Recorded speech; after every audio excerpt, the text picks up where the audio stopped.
Welcome to Canada's most irreverent talk show. This is the Andrew Lawton Show, brought to you by True North. Hello and welcome to you all, Canada's most irreverent talk show here. This is the Andrew Lawton Show on True North on this Tuesday, November 28th, just after 1 o'clock Eastern Time, 10 a.m.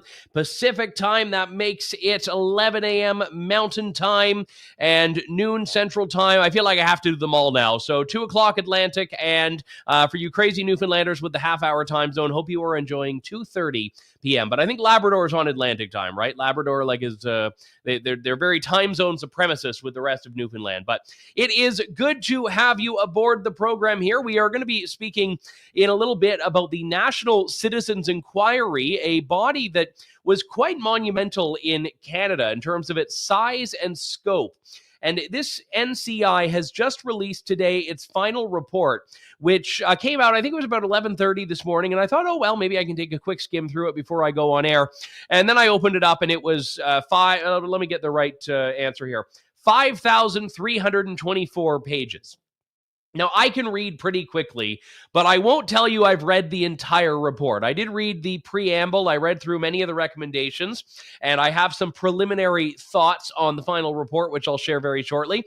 And we'll also be talking to Ches Crosbie, who is the administrator of the NCI. Now, right now, he's actually, I have on my screen open the National Citizens Inquiry press conference feed, and I see Ches Crosbie is still on it. So he may not be able to join us right away, but we'll get to him in a couple of moments when he's able to pop off that call and join us over here. And we are very grateful. This is the fun of doing things live here on the Andrew Lawton Show. But before I get into that, I have to share, because everyone's sharing this photo around now. This was snapped of NDP leader Jagmeet Singh, I believe in Toronto. I might be wrong about the city, but you can see him carrying around a bag there. And if you look really, really closely, you see the bag says Versace on it. Versace. So, what's that? I'm told it's Versace. Versace, the designer, Versace. This working man of the people, the leader of the Socialist New Democrat Party, is walking around with an imported designer bag, which kind of looks like the crappy bags you get at the grocery store for $1 because plastic bags have been outlawed. That's what's happening here. Oh my goodness. Now, I don't actually know the price of this Versace. Don't worry, I know it. I'm not that much of a bore. I don't know the price of the Versace bag that Jagmeet Singh has. There was an article about it in the Toronto Sun. Oftentimes when, the leaders are spotted with designer clothing or watches, people will spot it out and be like, oh, well, that was this model, which was in this catalog, and it retailed for this price. So I don't know what the bag goes for. Sean, you're more stylish than I am. If you know how much the bag is, let me know in the chat here that we have going on. And by the way, I'm not one of these wealth shaming types. I'm not one of these people that looks at someone and says, oh, I don't like that they have a nice car. I don't like that they dress nicely. I don't like that they have a nice watch. I say, absolutely, congratulations. You've worked for it.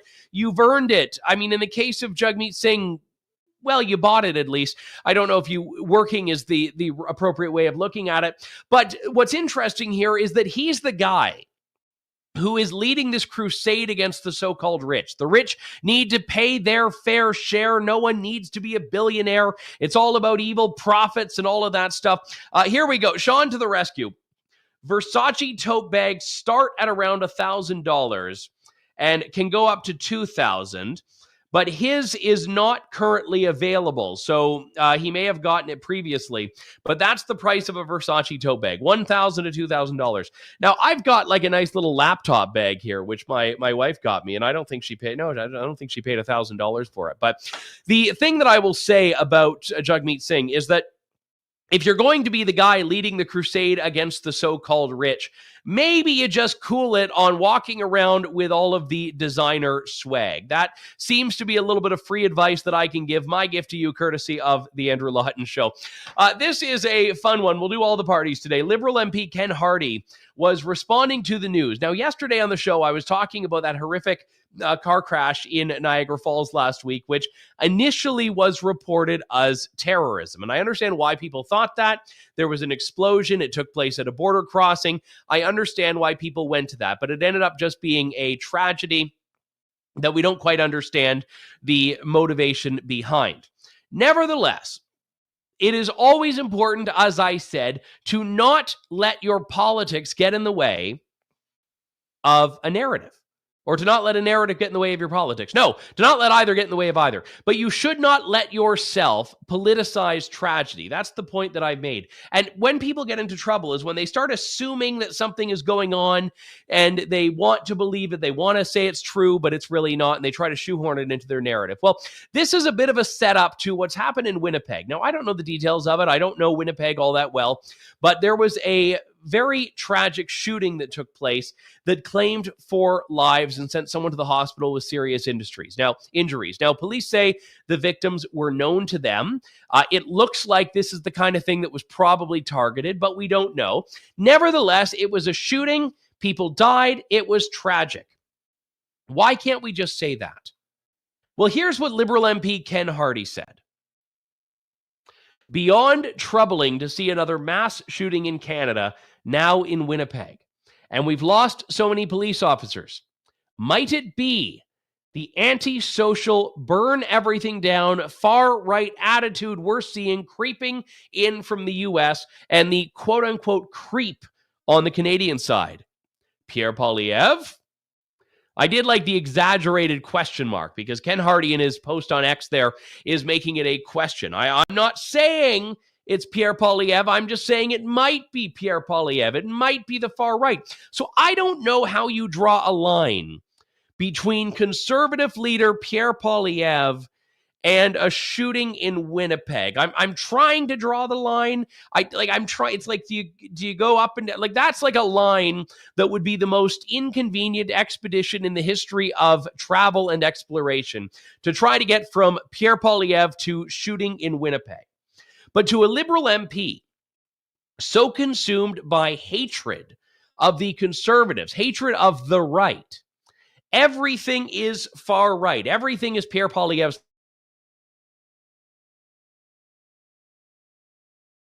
Well, Ken Hardy thinks he is a hammer, and he thinks the far right is a nail, and he's just going to keep whacking away at it, regardless of whether it's there or not. And this is, I think, something we're going to see more of from the Liberals. Now, to go back to the NDP for a moment, the reason the Liberals are in power is because the NDP are propping them up. They don't have a majority government. It's been the NDP, not the Bloc Québécois, not the Conservatives that have been giving the Liberals their support, the supply and confidence in the legislature, or the coalition. Coalition. I got to take something for that. But it's the NDP support that's doing it. Now, take a look at this poll here. I think we have the federal poll results. I don't normally do polling, but this one's kind of interesting.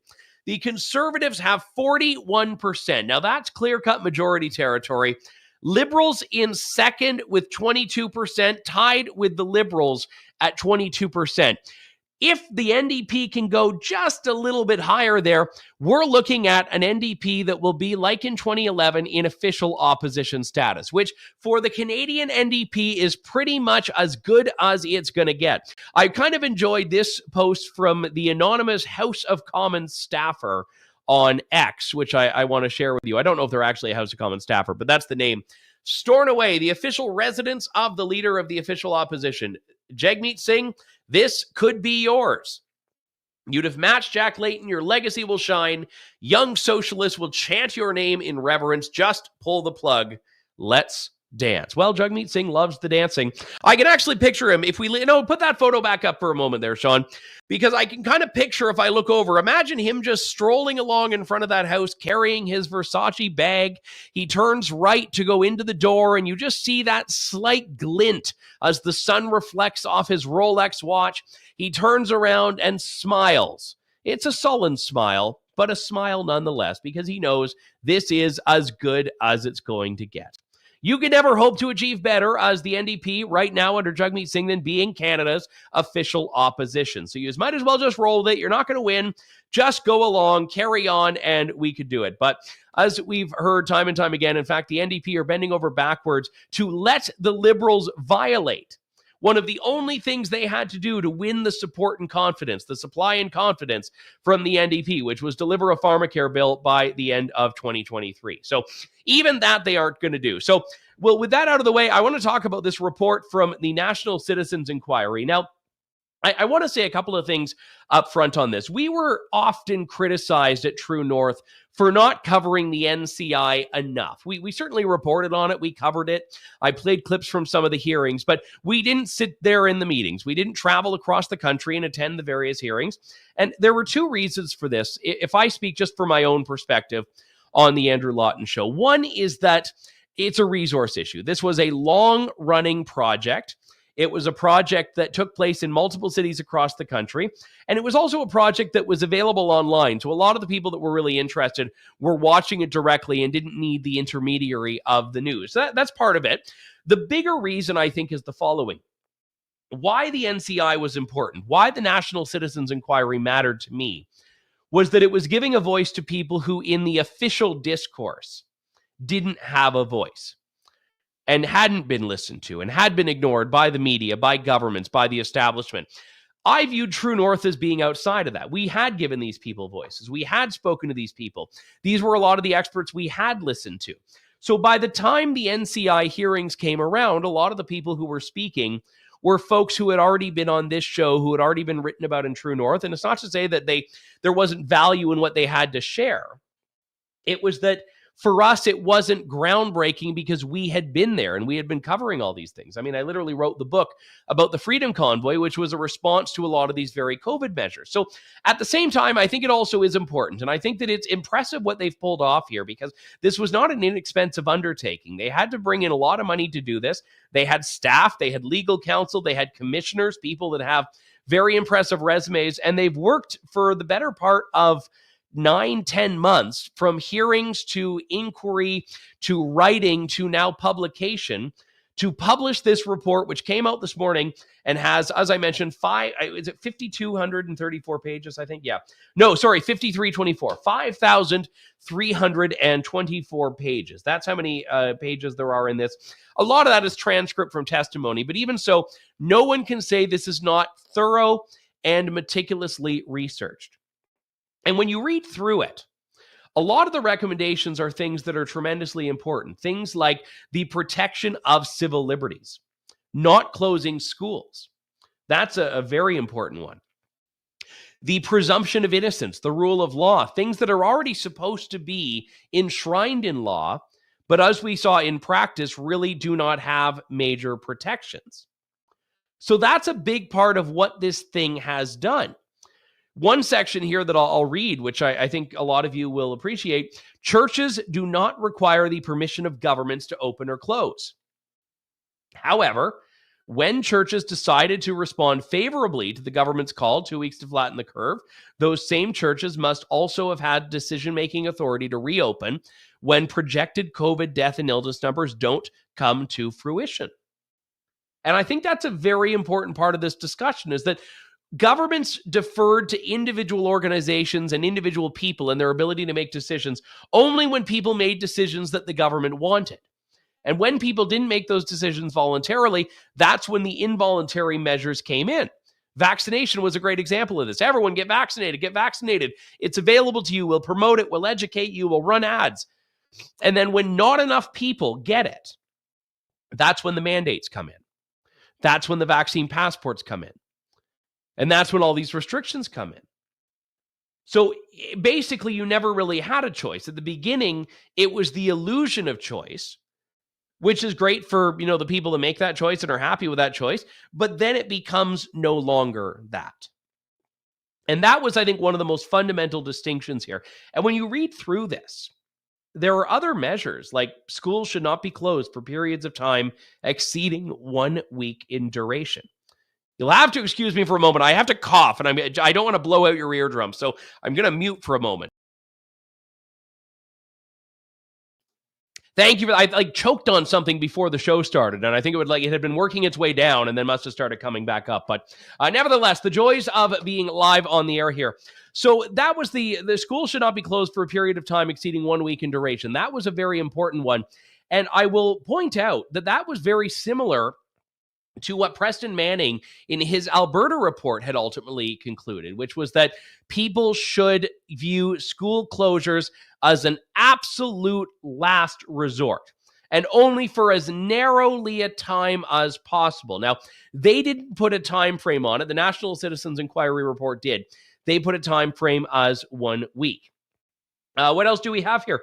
Enhanced mental health services. Yes, there has not been, to my knowledge, any real recognition by government of the harms of lockdown on mental health. Now, in many cases, the mental health harms people had as a result of COVID lockdowns were far worse than the physical consequences they would have had from COVID itself. I think this is well known to a lot of people, but has not been regarded well by people in positions to do anything about it. So, looking at some of the other measures that have been recommended here, and again, I'd encourage you to read the report yourself, but they take a very firm position that they don't embrace what's called pandemic amnesty, which is this idea that we've heard championed often from people who were big fans of lockdowns that, well, we should just all move on. We should just say, well, yeah, it sucks and things happened and maybe we said or did some things we regret, but we should just move on and move forward and never think of it again. And I'll read one passage from the report here. They say it is not an option to take a business as usual posture and simply carry on as if nothing happened. Institutions must recognize and publicly admit their culpability in what was perpetrated on Canadians, and if appropriate, must face criminal and civil penalties for their actions. Now, it does not explicitly call for jailing politicians and public health officials, but that's a line I'm very curious about. Now, that's what the commissioners say, that they believe there should be criminal and civil penalties. Now, that to me is almost like a separate line from this idea that we shouldn't just have business as usual. But this is something I've heard increasingly from folks, that they don't want to just move on from this. And I'd say it's unhealthy to live in the past and dwell in the past and just never leave the COVID era. But it's similarly unhealthy for a society to just move on as though nothing had happened and allow pretty egregious and heinous violations of civil liberties to stand without challenge. And one of the ways that courts have allowed this to happen is with what's called the doctrine of mootness, where when legal challenges are brought forward, whether it's on the Emergencies Act or the air travel vaccine mandate, whatever the case is, people will argue, the government will argue, well, it's moot now, the vaccine mandate's gone, and the court will say, well, yeah, we have a backlog of cases, we don't have time to do it all, there's no mandate, so this is moot, just, bring it up if it comes up again, and we'll go back to square one. And the problem with that is that mootness allows the government to avoid scrutiny. It allows the government to evade scrutiny. So this is where I would be very, very pleased to see one of these recommendations embraced and adopted, which is to limit the scope of mootness doctrine and to make it so that a lot of these things cannot evade scrutiny by the courts. Although, again, as we've seen, when the courts have scrutinized these cases, their decisions have not generally been the most favorable, which is a big part of the problem also, is that we need to take a look at the judiciary and its role in all of this, and how a lot of judges were uninterested in hearing all the evidence and all the testimony when it came to these measures and came to these restrictions. So these are among the things that have stood out to me. I'm going to take a closer look at it. I'm actually flying out to Alberta this week, so I'll be able to dig into it a little bit more on the flight, get some nice reading there. But the reason I think this is important is that it sets a standard for a discussion that should exist in society. And I heard from the lead counsel for the NCI, Sean Buckley, that they sent out summons and requests to a number of public officials. I forget how many. But what they said is that not a single one answered with a favorable response. Most of them didn't respond at all. So no one agreed to testify under oath before this commission who didn't want to be there, who wasn't a voluntary figure, and obviously it didn't have subpoenaing power. But no public officials were prepared to withstand that. Now, you may say, okay, well, why would they? It doesn't have any official status. It's a citizen-led inquiry. But I'd say putting the voices of citizens front and center is exactly what Canada and much of the world was missing over the last 3 years. And hearing testimony that was very citizen-focused and citizen-oriented was precisely what this discussion needed. So yes, the fact that Alberta and Danielle Smith had their inquiry is good, but it was not meant to be as broad and holistic as this one. Ches Crosbie is an institution in Newfoundland politics and was the administrator for the National Citizens Inquiry, and is that, I should say. He joins me now. Ches, good to talk to you. Thanks for coming on today. Thank you, Andrew. You and I met in an elevator in Calgary just before the dinner that's held annually to benefit the Canadian Centre for Constitutional Freedoms. I only had time to introduce myself, but not to give you an elevator speech, so maybe I get that chance now. Yes, you certainly do. And I know you were at that hearing and the press conference a few moments ago. I'm glad you were able to peel away and join us. One of the things that jumped out at me in the report, and I haven't read through the whole 5,300 pages yet, is a call to have criminal and civil penalties for institutions that the commissioners say were culpable in perpetrating these things on Canadians. Now, what are we talking about here? I mean, who are we talking about there? We're talking about people at various levels of responsibility. As a lawyer, it won't surprise you that my outlook is the more civil lawsuits, the better. But also, eventually, this country is going to have to get to the stage where criminal proceedings are taken. Usually, those proceedings begin with people at lower levels of responsibility, and then you have people becoming whistleblowers. You have people doing plea bargainings, and they give the receipts on people higher up the chain of command. And generally, you work your way up that way. But we very much do need criminal prosecutions. What sorts of crimes am I thinking of here? This is not an exhaustive list, but criminal negligence causing death might be one. Hate crimes could be another. And we have a very interesting and powerful statute in this country called the War Crimes and Crimes Against Humanities Act. It was borrowed from international law, and it's sitting on the books of Parliament since the year 2000. Now, one little problem with that is that it requires the permission of the Attorney General of Canada before a prosecution can be brought. I don't think you can expect to get that permission as long as the people are in office, who are in office right now at this moment in Ottawa. That's the Trudeau Liberals. But eventually that permission will be granted should somebody want to seek it. And I happen to know of a group of retired detectives who are hard at work on this now. So I take from your answer that you don't buy into the idea that this was a political problem that has to be responded to in a political fashion, as though basically this was just bad policy and the antidote to bad policy is to vote out the politicians who imposed it. Well, that's certainly part of the antidote. They got to be voted out. The tipping point is being reached, not just in Canada, but elsewhere. And you can visualize that sort of like a dump truck load of sand. And at a certain point in the tilt of the dump truck load, some of the sand begins to run out, and then there's a cascade of more sand, and then the entire load comes out all at once. Well, we're coming up to that point where things that were unthinkable even months ago are going to be very thinkable, and in fact will be done. And I'm talking about holding people criminally accountable, as we were just discussing. So let's talk about the relevance of this report, because obviously it was quite monumental that you had this citizen-led initiative with no public funding and no official status, no royal charter that existed and that carried on and that took obviously significant effort and financial resources to have happen. At the end of it, you have this 5,000-page report, but the process was boycotted by the people who were in positions to make these decisions that were ultimately rebuked and rejected by this report.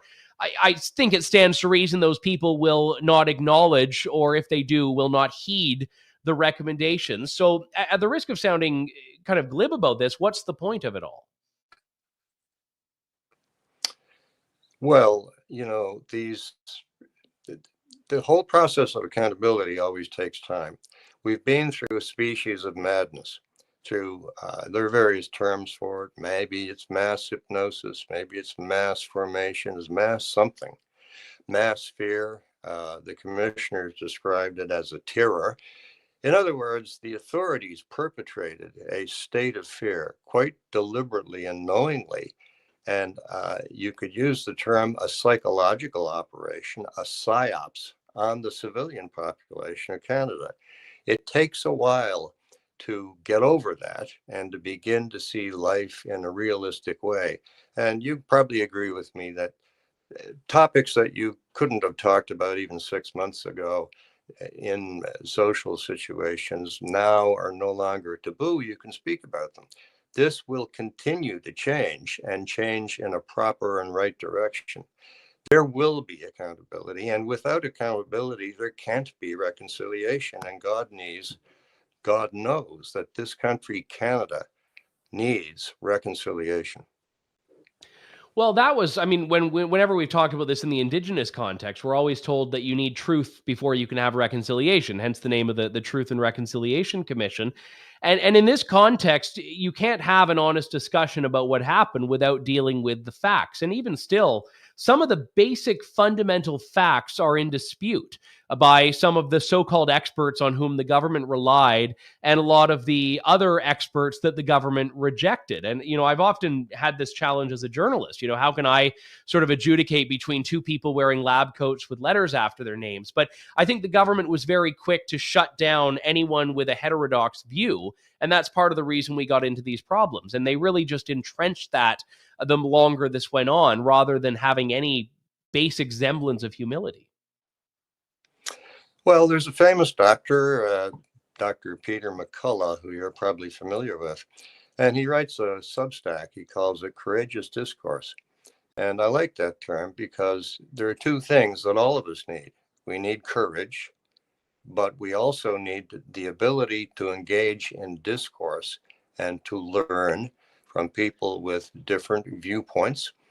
And so what we've seen lacking in the authorities who have instituted the measures that we're all so familiar with from the last several years, the repressive measures, is they wouldn't turn up at the inquiry, although they were invited, and explain themselves.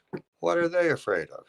They obviously have something to be afraid of. They know they've got things to defend that they can't defend very well.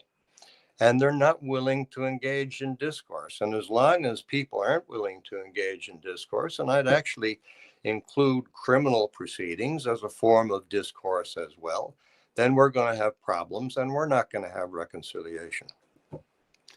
We lost your video there for a moment. You're frozen, but we can still hear you. So I'll ask you one final question here, Ches. What would you like Canadians to do with this? Because there is, I think, a call to action whenever something like this is published for Canadians to read it and understand and review. What would you like, if you can assign the country homework here, and certainly this audience, what do you think Canadians should take from this and do with this document?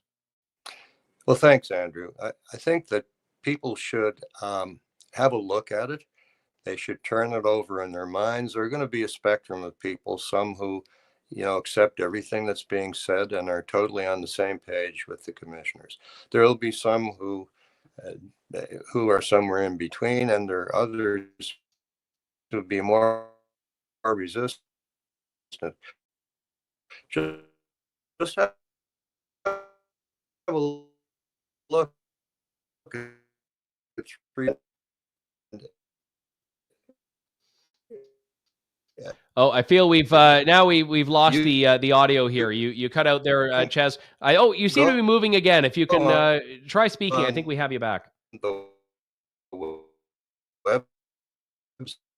No, unfortunately, it's cutting off now. We're having a connection issue here, but I do appreciate that we had most of the interview with functional technology, and we'll have to get you back in a bit more detail. Ches Crosbie, the administrator for the National Citizens Inquiry, and also, I should say, the son of the late John Crosbie, who once told me a joke that was so hilarious, but I could never, ever repeat it on this platform, which is, I think, very much anyone who's ever heard a joke from John Crosbie probably is not surprised surprised by that. But my thanks to Ches Crosbie for coming on and to the NCI for its work on this. I will take a closer look at the report, as I said, and if there's anything more to report back to you, I will do so.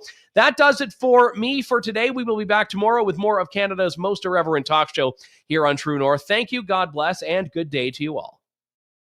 Thanks for listening to The Andrew Lawton Show. Support the program by donating to True North at www.tnc.news.